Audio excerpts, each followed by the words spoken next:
तर काँग्रेसचे आमदार कैलास गोरंट्याल यांनी आमचे 4 आमदार फुटणार असल्याचे कबूल केले आणि त्यांच्या म्हणण्यानुसार एकाचा बाप राष्ट्रवादीत गेला, एका महिला आमदाराचा नवरा राष्ट्रवादीत आहे, एक टोपीवाला इकडे तिकडे असतो तर चौथा नांदेडवाला आहे असं त्यांनी म्हटलं। टोपीवाला म्हणजे आमदार हिरामण खोसकरांना असा टोला त्यांनी लगावला होता आणि यावरती हिरामण खोसकर यांच्याशी बातचीत केली आमचे प्रतिनिधी अजय माने यांनी। बघूयात।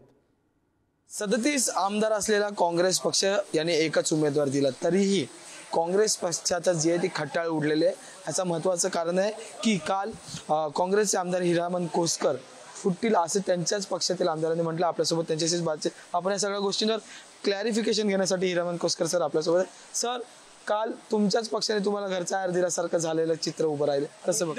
त्यांचं म्हणजे संसदेमध्ये आपल्या मध्ये सुद्धा सभागृहामध्ये ते हाचकमाचक म्हणून बोलताय, परंतु जरी बोलत त्यांनी जरी आरोप केला असेल, परंतु मी या ठिकाणी लोकसभा विधान परिषद प्रामाणिकपणाने काम केलं।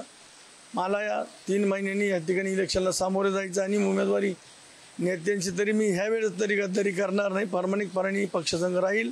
पक्षाने आता जे काही प्रेफरेन्स ठरवून दिलं, प्रेफरेन्स हे पसंती 1 पसंती 2 पसंती कसे देतील त्या पद्धतीने प्रामाणिकपणाने मतदान करा। सर, याला अजून एक जोडून महत्त्वाचा मुद्दा आहे की जर तुमच्यावर असे टीका होत असेल, आरोप होत असेल, तर तुम्ही तुमच्या वरिष्ठांना काही याबद्दल सांगितलंय का, माहिती दिली का, तुम्ही मत मांडलं? तुम्ही आता ना रात्री मला आता माहिती झालं का रात्री माझ्यावर आरोप केले, मी वरिष्ठाशी बोलतो, पण एकाच आमदारावर का आरोप करता, बाकीचे का करत नाही?